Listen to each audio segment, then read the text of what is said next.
Hey everyone, how you doing today? I thought I would show you a new build that I started, and this is not it, but the new build is going to be a new Perses Carrier. So I figured I'd show you a couple of the old Perses Carriers first so you get an idea, and I'll show you where I'm going in the direction of the new one.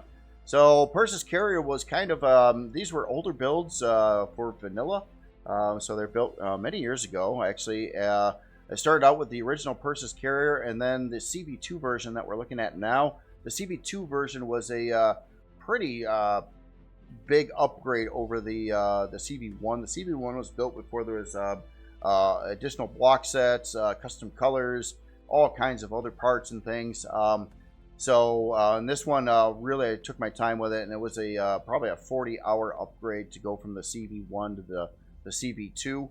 And these are, again, our carriers, but they had...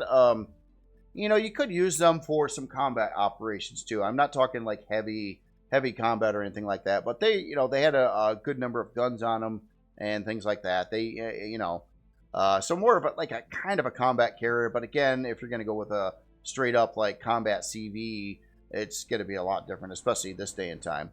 But these would have big hangars, would take care of repairing, a lot of production, a lot of storage, a lot of farming.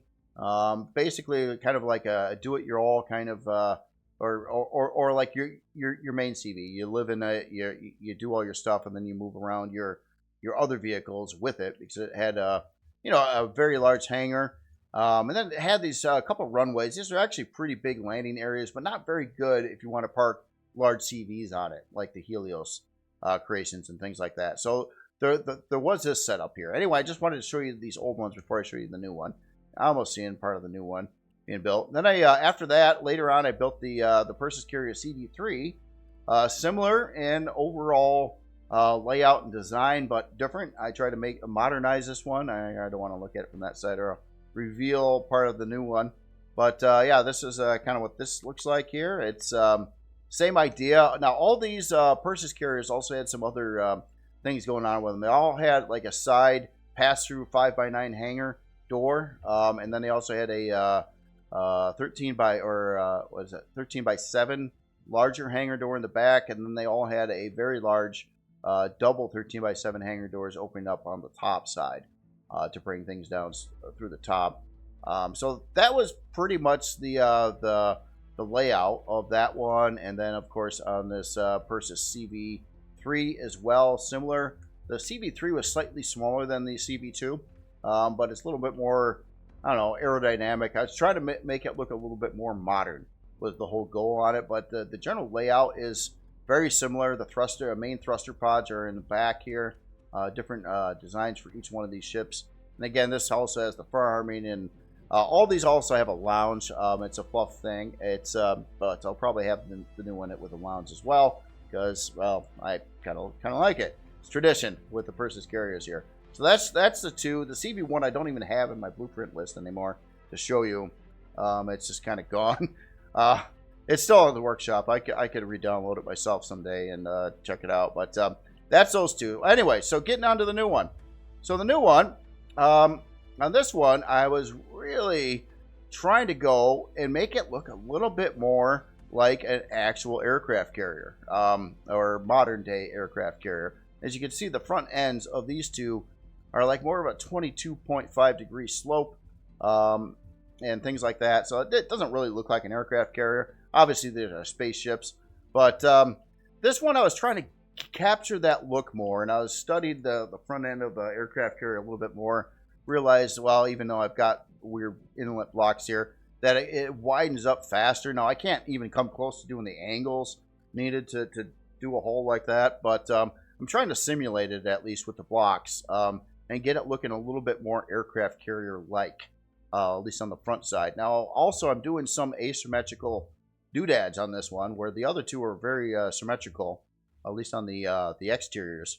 So this one's got, yeah, it's going to have like a runway down part of one side here. I might get rid of these blocks because that'll be disruptive.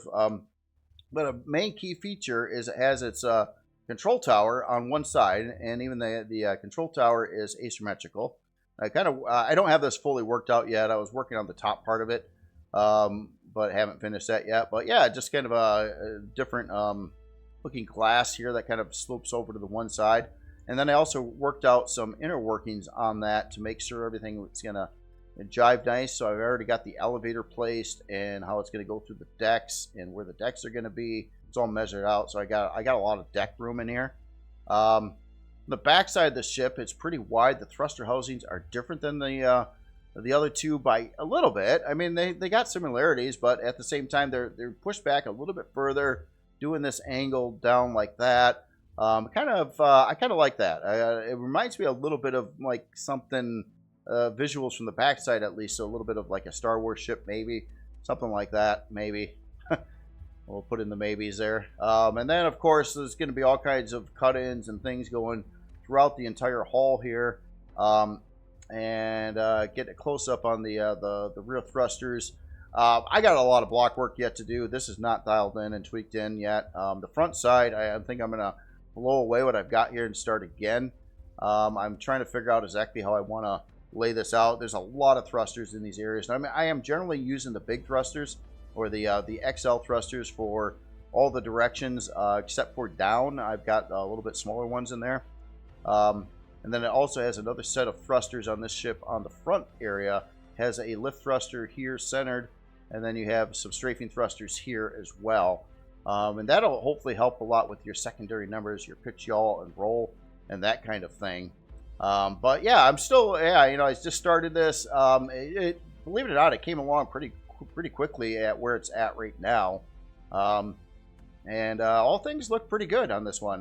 Build-wise, I don't really have any like things that are perplexing or like, oh, I can't do that or can't figure this out or whatever. Everything's going pretty smoothly. I just got to get this part really dialed in, build the back side of the ship.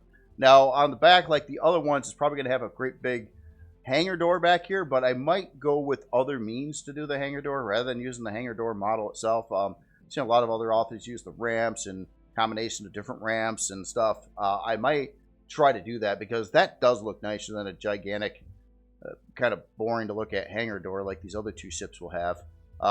This isn't awful. It usually probably is a little bit better for size class and stuff like that. But you know, yeah, I'll see. As in its hangar space and everything like that, it's probably going to be very similar to the other ships. In fact, it's generally about the same size as the other ships too. I would say it's probably closer to the size of the CV2 versus the CV3 was slightly smaller. This one is kind of in the middle. Maybe it's not quite as wide, I think, except when you get to the back of the ship. But yeah, it should work out pretty good. One thing that's important though is to make it nice and usable in game, I want to have production somewhere around where this elevator is. This is going to be your basically your one elevator in the ship. It might have another one, but this is going to be your main elevator getting up to the bridge and things like that. Now also down in the hangar too, it's absolutely going to have like a quickie bridge to get in too. If you're or wherever production is or things like that, it's going to have some alternative bridge locations like little closet bridges or something to take control of the ship really fast if you need to. One last thing too is it's going to have more guns. I might not have them in stock. I'm trying to work out like maybe some launcher positions on the front here, but back over in the area that's I don't like that I need to blow away, I want to try to actually have it the ability at least to put in your big launchers, your premium weapons, I guess you could say, if you are going to use this in battle. Now I could reinforce the front of the hull on this as well quite a bit. I could put in a lot of blocks and stuff in the background. Now currently this ship is built in steel, and some of the little blocks and things that aren't protecting anything like the overhang over the flight deck is all carbon, but the inside area is going to be steel. Now I could try to soup that up a little bit, but I gotta figure out, you know, the CPU and how many thrusters I'll be able to put in at stock. And the idea is to keep this one at release no more than a Core 9. So probably between a Core 7 and Core 9. Maybe I'll just steer for the Core 9 so I can put more parts in stock and not worry about it. But you know, it is going to be, you know, a higher end ship. Again, it's not a combat CV. But I would kind of consider these this class of ship kind of a combat carrier. Of course, they're not going to do. Well, I don't know. It's a stretch. It's a stretch calling it a combat carrier. The original one had a lot more guns and things on it, and was actually used for that. You can see all the launchers in here and stuff like that. It was also probably built out of combat steel. I don't know if the CV2 version is. No, it's still combat steel, isn't it? I bet you it doesn't move. Yeah, well, it moves, but yeah, it crawls. Yeah, that's a problem with running the heavy blocks like that. So this new one will move a whole lot better. It's totally not ready to move though, but right now the numbers are pretty high on it. Of course, it's gonna drop a lot as the rest of the ship gets built. But I don't even know what the CPU's at. I didn't care honestly where the CPU's at right now. Not too bad considering I got. That's better than I thought it would be considering I've got like. I think all the ship's thrusters in here. Oh, and most of them are the XL ones, except for those down thrusters. So yeah, it'll be 3 XL lift thrusters, 2 per side on strafing thrusters, 2 reverse thrusters, and 4 forward thrusters. And a total of 3 lift thrusters. Yeah, I might have said that already. Yeah, the other 2 are back over here. So anyway, I just wanted to show you this and see what you think. If you got any ideas or anything like that on it, that's cool. I mean, I've got some things I can play with. But yeah, I got to get the hull finished up, work out its landing mechanism. Yet I don't think I'm going to go the way I did on the original one and have like feet like this. So it'll probably be more tucked in, a little bit more like the CV2 was. And again, this ship without the thruster unit back over there, if I did the back end right, kind of almost angled, squirted off a little bit like a real aircraft carrier. It actually would work with that, but of course, this is still a spaceship, and I gotta kind of treat it like a spaceship too. So, although I trying to style it a lot around a regular carrier. Anyway, that's all I got to show right now. I'll keep on working on this and try to have an update video probably like Monday or something, see where I'm at with it. And yeah, other than that, you all have yourself a wonderful day, and I'll talk to you later.